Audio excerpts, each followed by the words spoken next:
ദൈവത്തിന് സ്തുതി. പ്രഭാതകിരണത്തിലേക്ക് എല്ലാവർക്കും ആദരവോടുകൂടി സ്നേഹവന്ദനം. ഇന്ന് ഒക്ടോബർ മാസം 11-ാം തീയതി 285-ാമത്തെ ദിവസത്തിലെത്തി. വീണ്ടും ഒരു ഞായർ ദിനം കൂടി. സഭയുടെ പഠിപ്പിക്കൽ അനുസരിച്ച് സ്ലീബാ പെരുന്നാളിന് ശേഷം 4-ാമത്തെ ഞായറാണ്. ഒരിക്കല് തൻ്റെ 4 ആൺമക്കളെയും കൂട്ടി ഒരമ്മ സുപ്രസിദ്ധനായ ഒരു സെൻ ഗുരുവിൻ്റെ അടുക്കലെത്തി. ഈ മക്കളൊക്കെ ഭാവിയിൽ ആരായിത്തീരുമെന്ന് ഒന്ന് പറഞ്ഞു തരണമെന്ന് ആവശ്യപ്പെട്ടു. തനിക്കത് പറയാൻ കഴിയില്ലെന്നും എല്ലാം ദൈവത്തിൻ്റെ പദ്ധതിയാണെന്നും ഗുരു പറഞ്ഞു ഒഴിഞ്ഞു.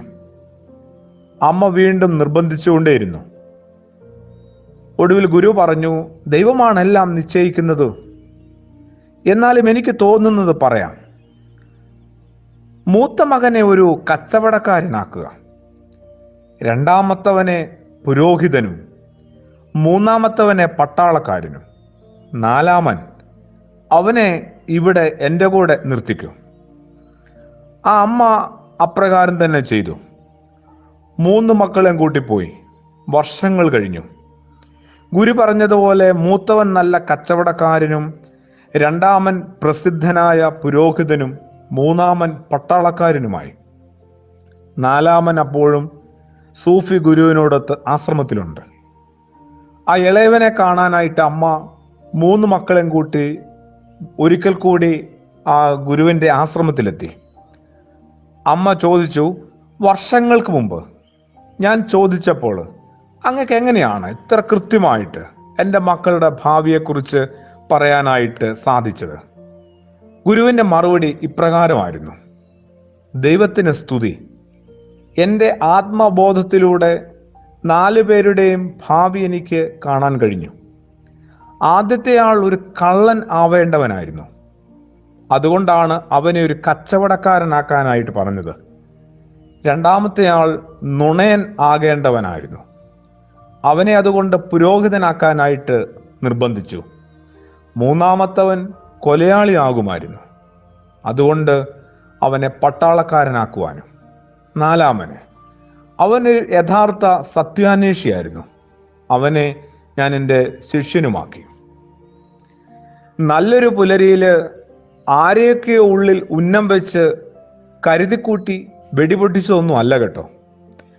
അല്ലെങ്കിൽ തോക്കെടുത്ത് മറ്റൊന്നും ചെയ്യാനില്ലാത്തത് കൊണ്ട് ഞാൻ എനിക്കിട്ട് തന്നെ ഒരു സെൽഫ് വെടിയും വെച്ചതല്ല.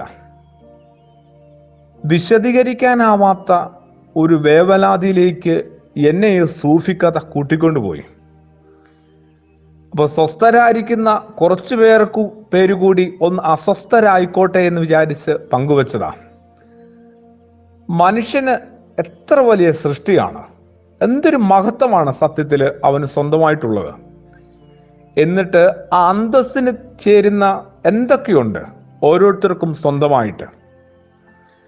മനുഷ്യത്വം, മനസ്സലിവ്, കരുണ പറഞ്ഞുപോയ വലിയ ആപത്താണ്.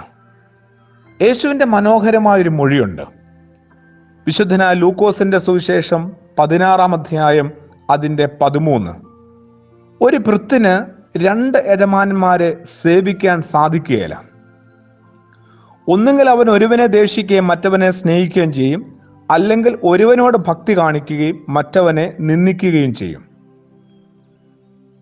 നമുക്ക് ഒന്ന് ചിന്തിക്കാവുന്നതാണ്, ഓരോരുത്തരും എന്തുമാത്രം വിശ്വസ്തരാണ്, എന്തുമാത്രം അകത്തോട്ട് ചെല്ലുന്തോറും നമ്മൾ ആത്മജ്ഞാനവും ആത്മബോധവുമുള്ളവരാണ്.